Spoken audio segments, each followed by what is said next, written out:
विद्यार्थी मित्रांनो, आता आपण आपला इन्सॉल्वेन्सीचा 11वा क्वेश्चन इथे बघतोय. व्हिडिओजची जी प्लेलिस्ट आहे त्याच्यामध्ये माझ्या माहितीप्रमाणे 4था 5वा क्वेश्चन काही डबल झालेला आहे.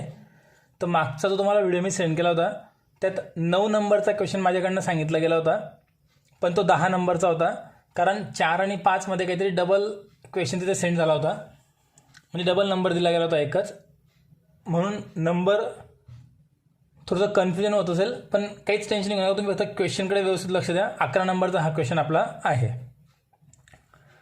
तर बघा आता काय म्हटलं आहे क्वेश्चनमध्ये. एक पुस्तकातला क्वेश्चन आहे, थोडंसं करेक्शन आहे पुस्तकामध्ये. इथे इस्टिमेट टू रिअलाइज किंवा इस्टिमेट टू प्रोड्यूस आणि बुक व्हॅल्यू हे नावं होते. चुकून पुस्तकातच प्रिंटिंग मिस्टेक आहे. हे नाव ह्या कॉलममध्ये आणि जे हे नाव पाहिजे होतं इकडे ते ह्या कॉलममध्ये दिलं गेलं होतं, ते मी इथे करेक्शन करून तुम्हाला दिलेलं आहे. तुम्हाला क्वेश्चन व्यवस्थित लिहिता येईल. क्वेश्चन अगोदर तुम्ही तुमच्याकडे लिहून ठेवलेला असला पाहिजे. क्वेश्चन तुम्हाला समोर दिसतोय, क्वेश्चन तुम्ही अगोदर व्यवस्थित लिहिला पाहिजे तुमच्याकडे. ठीक आहे. तर बघा आता काय म्हटलं आहे. Mister Ramesh filed petition for insolvency on 31 March 2016. His position was as follows. 31 March 16 ह्या तारखेला हा रमेश आपली पेटिशन फाईल सबमिट करतोय. काय म्हटलंय बघा, लायबिलिटीज तुम्हाला दिलेल्या आहेत, इथून तुम्हाला ॲसेट्स दिलेले आहेत. आपलं काम थोडंसं सोपं झालेलं आहे. ॲसेट्स आणि लायबिलिटीज वेगळ्या वेगळ्या करून दिलेल्या आहेत. आता फक्त कोणता बॅलन्स कुठे येईल ते तुम्हाला समजलं पाहिजे. लायबिलिटीज म्हटलं म्हणजे ABC किंवा D मध्ये येईल. ॲसेट्स म्हटलं म्हणजे EFG मध्ये कुठतरी यायला पाहिजे. ठीक आहे, बघू आपण काय म्हटलंय. क्रेडिटर्स फॉर गुड्स म्हणजे याला सिक्युरिटी काहीच नसणार आहे, म्हणून लिस्ट A मध्ये येईल. लोन फ्रॉम वाईफ, पत्नीकडनं कर्ज घेतलेलं आहे, त्याला पण सिक्युरिटी काहीच राहणार नाही, म्हणून ते अनसिक्युअर्ड लिस्ट A मध्ये येईल. बिल्स पेएबल हे पण लिस्ट A अनसिक्युअर्डमध्ये येतं. Creditors secured by lien on shares, काय म्हटलं आहे बघा, creditors secured by lien on shares. आणि किती अमाऊंट आहे, 40,000 अमाऊंट आहे, 40,000 रुपये. अमाऊंट तुम्ही व्यवस्थित लिहा. तुम्हाला बघा क्वेश्चन लिहिण्यासाठी मी तुम्हाला ॲरो करून दाखवू कोणते अमाऊंट कोणासाठी आहे. तुम्हाला ते व्यवस्थित अमाऊंट समजण्यापुरता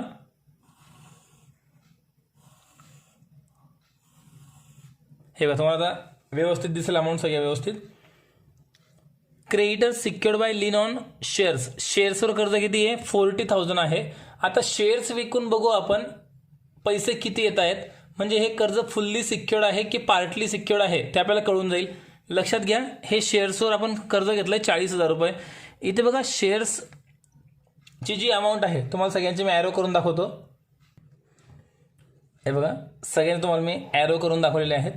आता लक्षात घ्या, शेअर्सवर कर्ज घेतलं आहे 40,000चं, आणि इथे बघा शेअर्सची व्हॅल्यू आहे इस्टिमेट टू रिअलाइज 16,000 आणि बुक व्हॅल्यू आहे 15,000. आता बुक व्हॅल्यूचा कॉलम लक्षात घ्या, म्हणजे त्याची मूळ किंमत बुक व्हॅल्यू जुनी किंमत आहे 15,000 आणि इस्टिमेट टू रिअलाइज विकून किती पैसे येत आहेत, 16,000 रुपये येत आहेत. कर्ज फेडण्यासाठी, लोन पेड करण्यासाठी विकून आलेली किंमत कामात पडते, म्हणजे ही किंमत आपल्याला कामात पडणार आहे. 16,000 ही किंमत कामात पडणार आहे. 16,000 रुपये शेअर्स विकून आलेली किंमत आहे, आणि ह्या शेअर्सवर कर्ज किती घेऊन ठेवलं आहे आपण, 40,000 रुपये कर्ज घेऊन ठेवलेलं आहे. तर मला सांगा मित्रांनो, कर्ज पूर्ण पेड होईल का, तर बिलकुल नाही, कर्ज पूर्ण पेड होणार नाही. म्हणजे याला पार्टली सिक्युअर्ड क्रेडिटर्समध्ये आपल्याला ट्रान्सफर करावा लागेल. तर पार्टली सिक्युअर्ड क्रेडिटर्स कोणत्या लिस्टमध्ये येतं, C नंबरमध्ये येतं. मग ते वरची अमाऊंट पण C मध्ये घेतली आणि ही C मध्ये घेतली, पार्टली सिक्युअर्ड क्रेडिटर्समध्ये. क्लिअर इथपर्यंत. आता का बरं क्रेडिटर्स पार्टलीमध्ये याला समजलं असेल. शेअर्स विकून 16,000 रुपये आले आणि त्यावर कर्ज किती, 40,000. कर्ज पूर्ण पेड होणार नाही, म्हणून लिस्ट C पार्टली सिक्युअर्ड क्रेडिटर्सला आपण ट्रान्सफर करणार. पुढे creditors secured by lien on stock. आता स्टॉकवर कर्ज घेतलं आहे आपण 15,000 रुपये, आणि खाली बघा आता स्टॉक विकून किती पैसे येतात. बघा स्टॉकची अमाऊंट आहे, रिअलाइज व्हॅल्यू 40,000 आहे, बुक व्हॅल्यू 60,000 आहे. विकून आलेली किंमत आपल्याला कर्ज फेडण्यासाठी कामात पडते. जुनी किंमत किती पण असू द्या, तो लॉस प्रॉफिट काढण्यासाठी कामात येईल. मग आता 60,000चा स्टॉक विकून किती आले, 40,000 रुपये आले, विकून आले 40,000. आणि बघा 40,000वर वरती कर्ज किती घेतलं आहे आपण, फक्त 15,000. आता मला सांगा हे कर्ज पूर्ण पेड होईल की नाही. बिलकुल हे कर्ज पूर्ण पेड होतंय. जर कर्ज पूर्ण पेड होतंय तर कुठे घेणार आपण, लिस्ट बी मध्ये घेणार, फुल्ली सिक्युअर्ड क्रेडिटर्समध्ये. फुल्ली सिक्युअर्ड क्रेडिटर्समध्ये म्हणजे हा स्टॉक तुम्हाला लिस्ट ई ॲसेट्समध्ये घेता येणार नाही. त्यानंतर पुढचं बॅलन्स मॉर्गेज ऑन बिल. आता बघा आत्तापर्यंत पार्टली सिक्युअर्डचं एक लोन झालं, फुल्ली सिक्युअर्डचं एक लोन झालं.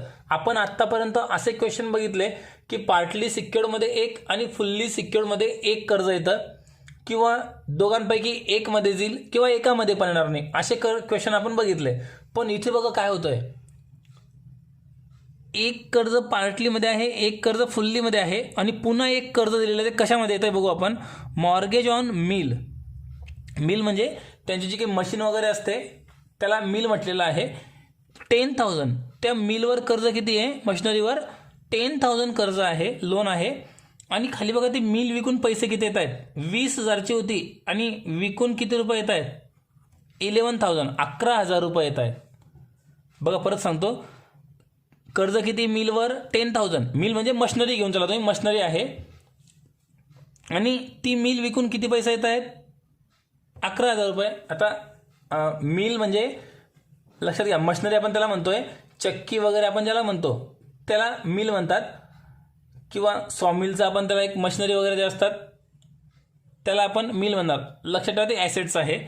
10,000ची आहे मिल आणि ते विकून किती रुपये येत आहेत, 11. 20,000ची होती, ॲक्च्युली 20ची 11मध्ये विकली, लॉस झालेला आहे. लॉस होऊन पण जेवढे पैसे आलेले आहेत त्यातनं कर्ज पूर्ण पेड होतं आहे की नाही हे अगोदर बघा. तर होतंय 11,000 रुपये ॲसेट विकून आलेले पैसे आहेत आणि फक्त 10,000 रुपये कर्ज आहे. तर कर्ज बिलकुल पूर्ण पेड होतं आहे. आणि कर्ज पूर्ण पेड जर होतं आहे तर आपण घेणार फुल्ली सिक्युअर्ड म्हणजे लिस्ट बी मध्ये घेणार. आता ह्या मिलवर ॲसेट्सवर कर्ज आहे तर ह्या ॲसेटमध्ये न घेता आपल्याला बी मध्ये ट्रान्सफर करायचं आहे. तर ह्या उदाहरणामध्ये काय होतंय, फुल्ली सिक्युअर्डचे 2 कर्ज येत आहेत. किती पण आपल्याला फरक पडत नाही. फुल्ली सिक्युअर्ड क्रेडिटमध्ये 2 कर्ज येत आहेत, तर जे कर्ज पेड करून पैसे शिल्लक राहिले त्याला आपण सरप्लस म्हणायचो. तर इथे 2 सरप्लस येतील, बाकी दुसरं काही फरक पडणार नाही. पुढे creditors payable in full. Creditors पूर्ण पेड करून करायचे आहेत 3,000 रुपये. क्रेडिटर्स पूर्ण पेड करायचे आहेत. Creditors payable in full, creditors आहेत आणि फुल्ली पेएबल आहेत. म्हणजे याचा अर्थ काय, हे प्रेफरन्शियल आहेत, कारण प्रेफरन्शियलचे पैसे आपण बुडवू शकत नाही. लिस्ट डी मध्ये घेणार, प्रेफरन्शियल क्रेडिटर्समध्ये. समजतंय हे. आता पुढे डेटर्स. डेटर्समध्ये बघा गुड आणि डाऊटफुल 2 दिलेले आहेत. गुड याची बुक व्हॅल्यू 20,000, रिअलाइज व्हॅल्यू पण 20,000, नो लॉस नो प्रॉफिट. डाऊटफुलचं बघा, रिअलाइज व्हॅल्यू 2,000 आहे आणि बुक व्हॅल्यू 10,000 आहे. 10,000चे 2,000 रुपये वसूल होत आहेत. डाऊटफुलचे 10,000 रुपयांचे 2,000 रुपये वसूल होत आहेत. याचा अर्थ काय होतोय की इथे 8,000 रुपये आपलं नुकसान होणार आहे, बॅड डेब्ट्स आहे. ते आपण एफ मध्ये घेतो. डेटर्स आपण कुठे घेतो, लिस्ट एफ मध्ये घेतो. Consignment consider good. कन्साइनमेंट म्हणजे दुसरीकडे विक्रीसाठी पाठविलेला माल, आपली ॲसेट्स असते. 5,000चा माल पाठवला, पूर्ण 5,000 वसूल झाले, नो लॉस नो प्रॉफिट. शेअर्सवर कर्ज आहे, स्टॉकवर कर्ज आहे. एक सी मध्ये येईल, एक बी मध्ये येईल. Cash at bank list E मध्ये सगळ्यात पहिले घेऊ आपण. बिल ऑफ एक्सचेंज म्हणजे बिल्स रिसिवेबलची अमाऊंट आहे, लिस्ट जी मध्ये घेतो आपण. List G bill of exchange तिथे घेणार. मिल कर्ज घेतलेला आहे, बी मध्ये येईल. मशिनरीवर कर्ज नाही आहे, लिस्ट ई मध्ये येईल. फिक्स्चर्सवर कर्ज नाही आहे, ई मध्ये येईल. कॉटेजवर कर्ज नाही आहे, ई मध्ये येईल. कॉटेज आपण आपली ॲसेट्स आहे. इथपर्यंत लक्षात घ्या. बुक व्हॅल्यूचा कॉलम या साईडचा आहे, विकून आलेली किंमत या साईडला आहे. पुढच्या पेजवर काय म्हटलंय बघू. इथपर्यंत क्वेश्चन तुम्ही लिहिलेला असला पाहिजे. पुढचा क्वेश्चन पुढच्या पेजवर काय म्हटलंय बघू आपण. बघा इथे, liability on bill discounted 7,000 expected to rank ₹3,000.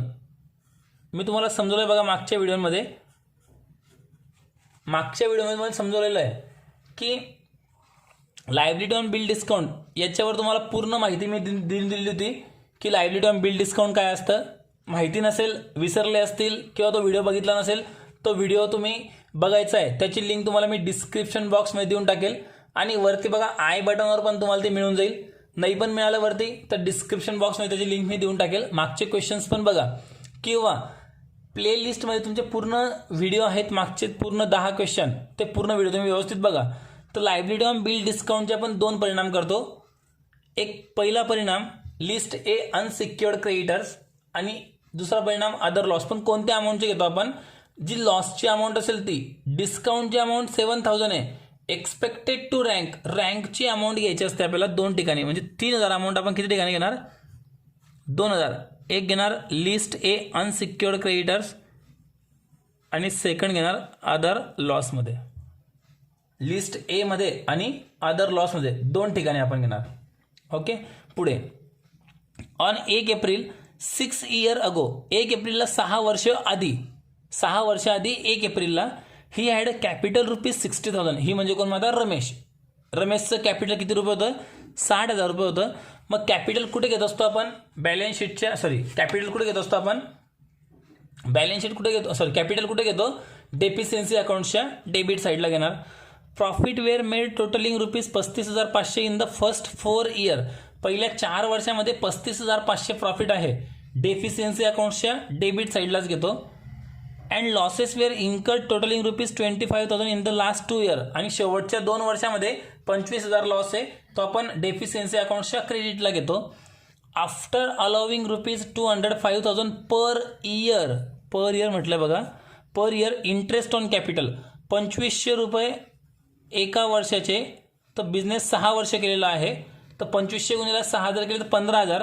तर 15,000 त्याचं काय आहे? Interest on capital. Interest on capital कुठे घेणार आपण? डेफिशियन्सी अकाउंटच्या डेबिट साईडला.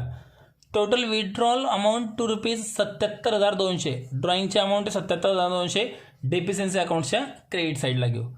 आणि शेवटी prepare statement of affairs and deficiency account. आणि क्वेश्चन पूर्ण संपला. क्लिअर इथपर्यंत? आता क्वेश्चन लिहिलं नसेल तर क्वेश्चन अगोदर पूर्ण व्यवस्थित लिहून घ्या, त्याशिवाय तुम्हाला आन्सर समजणार नाही. ओके. आता मी आन्सरसाठी नोटबुक समोर घेतो आणि आपण क्वेश्चन सॉल्व्ह करू. आन्सर सॉल्व्ह करताना क्वेश्चन समोर दिसणार नाही. बघा मित्रांनो, आन्सर आपल्या समोर मी आखून ठेवलेला आहे. यात फक्त एकच चेंज आहे पूर्ण क्वेश्चनमध्ये, की ह्या क्वेश्चनमध्ये फुल्ली सिक्युअर्ड क्रेडिटर्समध्ये 2 लोन तुम्हाला दिलेले आहेत. 2 फुल्ली सिक्युअर्ड क्रेडिटर्स या क्वेश्चनमध्ये आलेले आहेत. तेवढंच फक्त एक डिफरंट आहे, बाकी पूर्ण क्वेश्चन रेग्युलर आहे. तर बघा लक्ष द्या.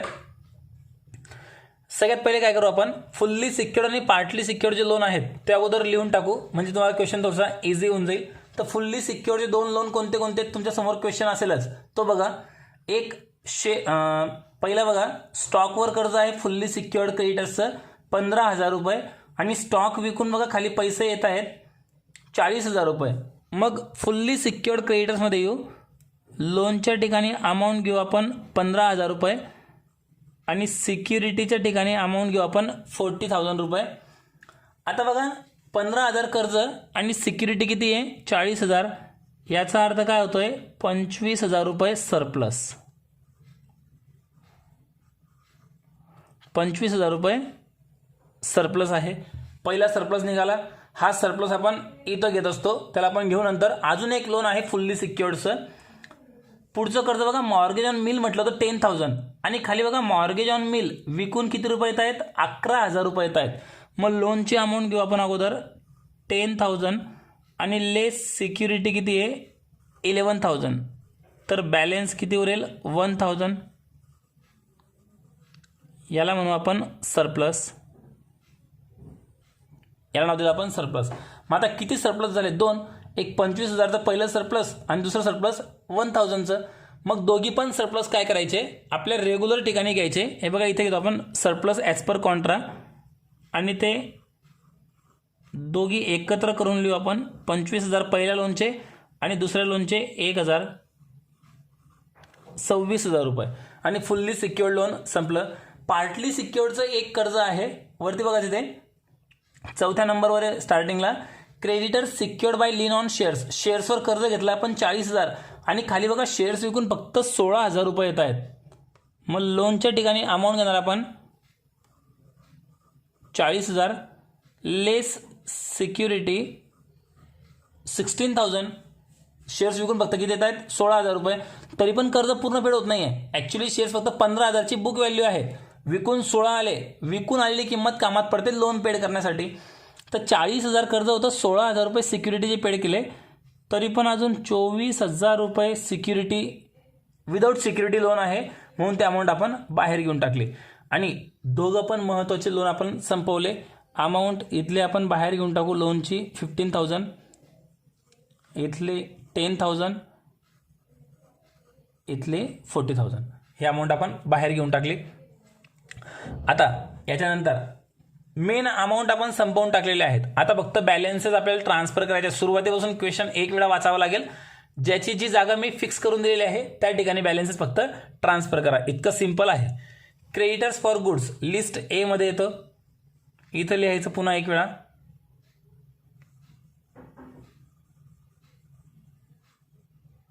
Creditors for goods. Creditors for गुड्सची अमाऊंट आहे 72,000. 72,000 लिहिले.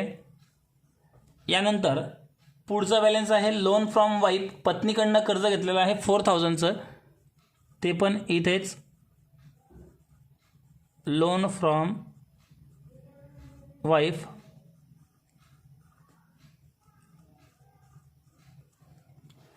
लोन फ्रॉम वाईफच्या पुढे आउट ऑफ हर श्रीधन म्हटलेलं आहे.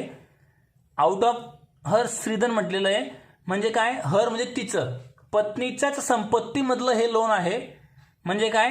हे पैसे जे पत्नीने रमेशच्या पत्नीने रमेशला दिले, तर ते पैसे रमेशच्या पत्नीचे स्वतःचे आहेत.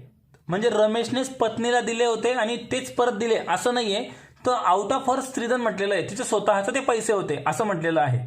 कधी कधी असं पण होतं की रमेश सांगेल पैसे की हे 10,000 तुझ्याकडे राहू दे, आणि नंतर ते पैसे तिला दिल्यानंतर त्यातूनच जर 10,000 म्हणूनच जर तिनं पैसे लोन म्हणून दिले तर त्याचा वेगळा परिणाम आपल्याला करावा लागतो. ते ज्या क्वेश्चनमध्ये येईल ते समजावून सांगेल.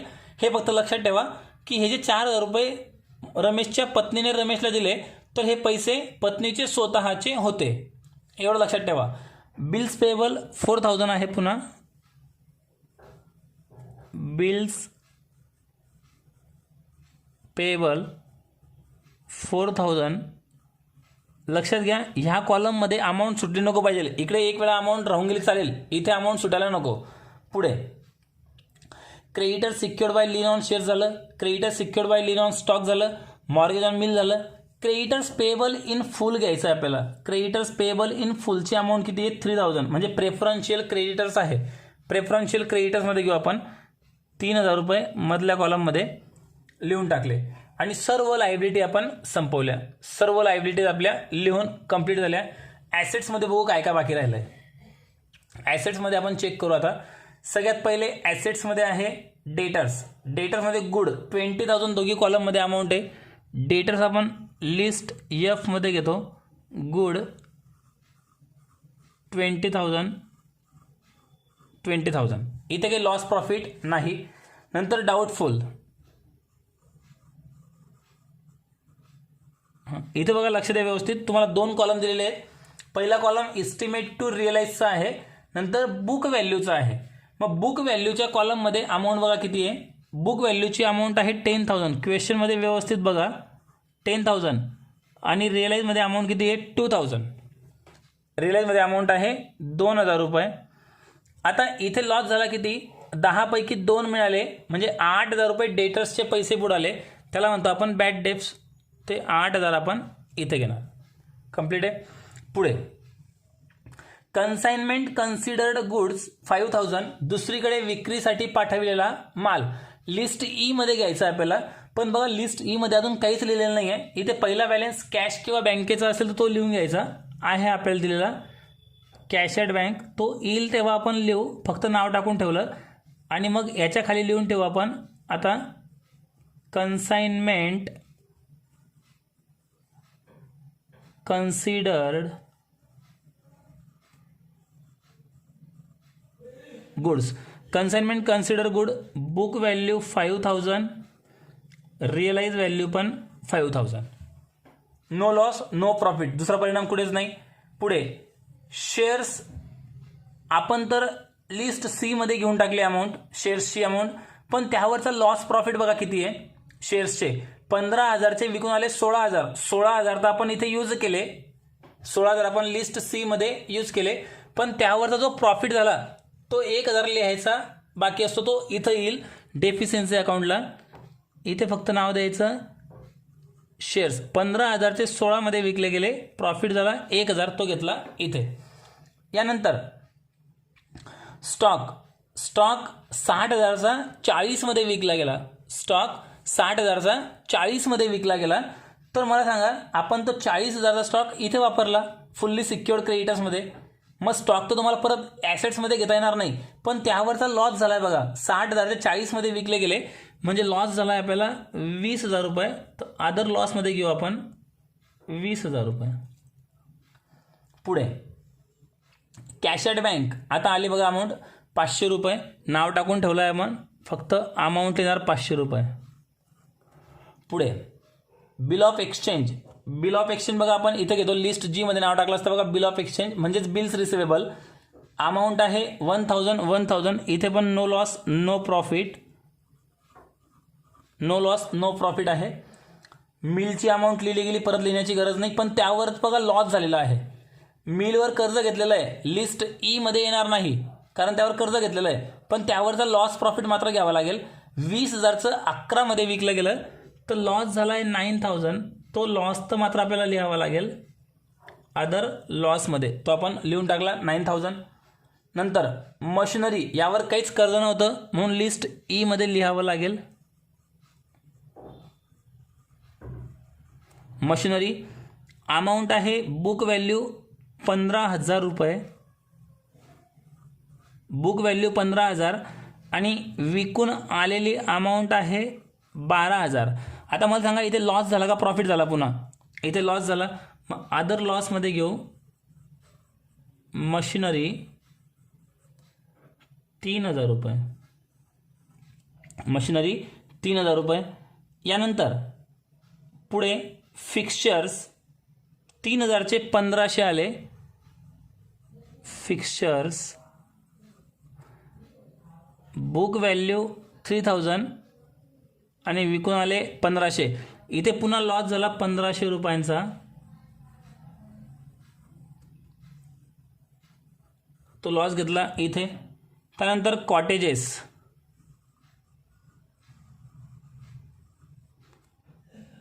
बुक व्हॅल्यू 6,800 आणि विकून आले 3,000. इथे लॉस झाला आहे आपला, इथे लॉस झाला आहे आपला 3,800 रुपयांचा. तो लॉस घेतला इथे 3,800. इथपर्यंत आपले हे अकाउंटमधले स्टेटमेंटमधले दिलेले बॅलन्सेस संपले. पॅरेग्राफमध्ये बघू काय काय म्हटलेलं आहे. सगळ्यात आधी लायबिलिटी ऑन बिल डिस्काउंटेड म्हटलेलं आहे आपल्याला. Liability on bill discounted expected to रँकची अमाऊंट घेणार आपण 2 ठिकाणी. एक लिस्ट ए मध्ये लायबिलिटी ऑन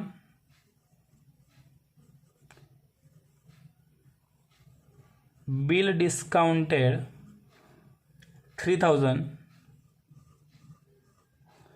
आणि अदर लॉसमध्ये येईल second effect.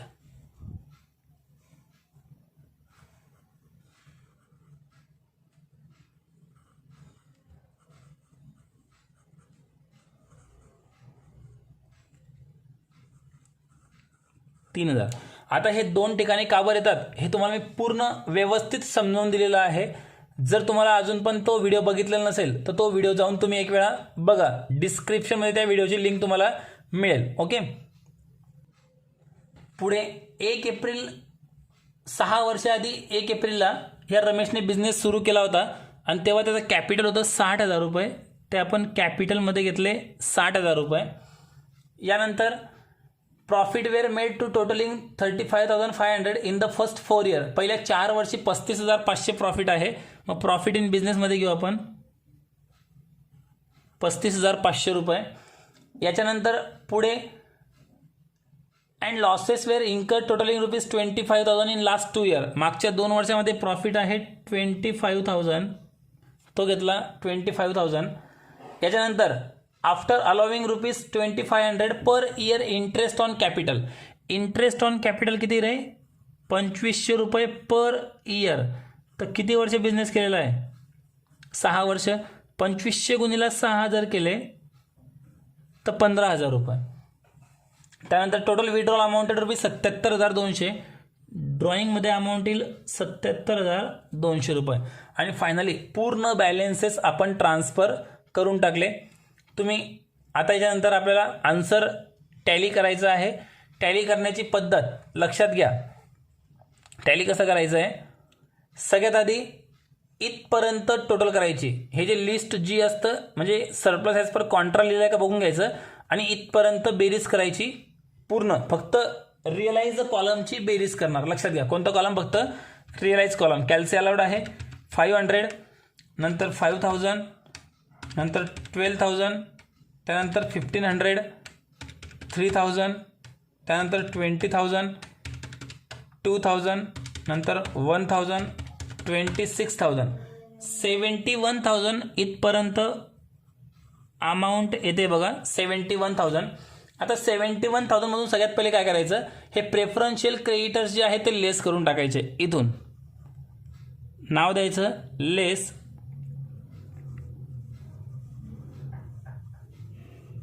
Preferential creditors.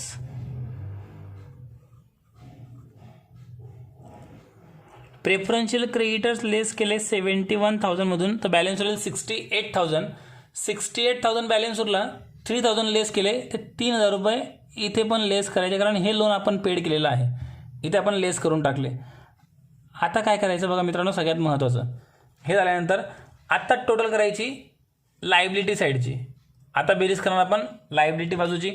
Liability साईडची बेरीज करा. 72,000, 4,000, पुन्हा 4,000, नंतर 3,000, त्यानंतर 24,000. अमाऊंट आहे 1,07,000. इथे घेतले आपण 1,07,000. 30 टोटल इकडे आणायची. ॲसेट्स बाजूला 1,07,000. 1,07,000 मधून वरचे 68,000 लेस करायचे. जो बॅलन्स उरेल 39,000 त्याला नाव द्यायचं लिस्ट एच डेफिशियन्सी.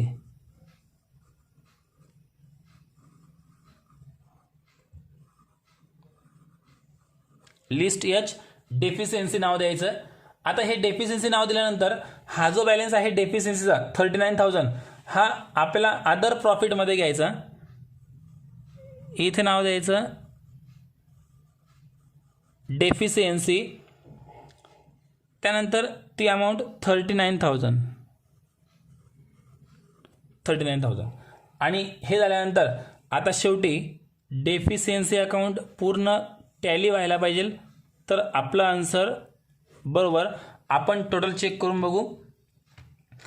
इथले 60,000, नंतर 15,000, नंतर 35,500, त्यानंतर 1,000 आणि 39,000 1,50,500 डेबिट साईडची टोटल आहे.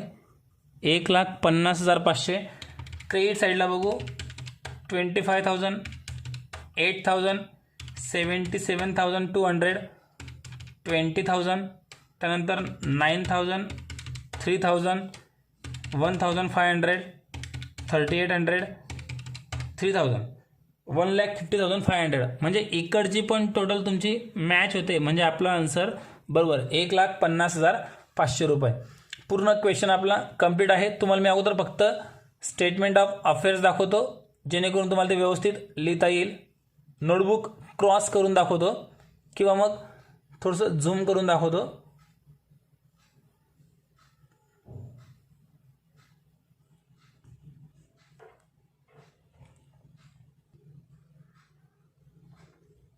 बघा तुम्हाला पूर्ण नोटबुकवरचं आन्सर समोर दिसतंय. तुम्ही आता आन्सर पूर्ण वहीवर व्यवस्थित लिहून घ्या. काही शंका असेल तर कमेंट बॉक्समध्ये टाईप करून मला विचारा. आणि जर तुम्हाला हा व्हिडिओ जर आवडला असेल तर आपल्या सर्व मित्रांना हा व्हिडिओ तुम्ही शेअर करू शकतात आणि चॅनलला सबस्क्राईब करायला मित्र विसरू नका, कारण याच्यानंतरचे जे व्हिडिओ तुम्हाला मी अपलोड करेल त्यांची नोटिफिकेशन तुम्हाला जर हवी असेल तर तुम्हाला चॅनलला लाईक करावी लागेल. याच प्रकारचे इम्पॉर्टंट क्वेश्चन तुमचे मी व्हिडिओ बनवून यूट्यूबवर अपलोड करणार आहे, म्हणून चॅनलला सबस्क्राईब करायला विसरू नका आणि सर्व व्हिडिओ आपल्या मित्रांना शेअर करा. ओके.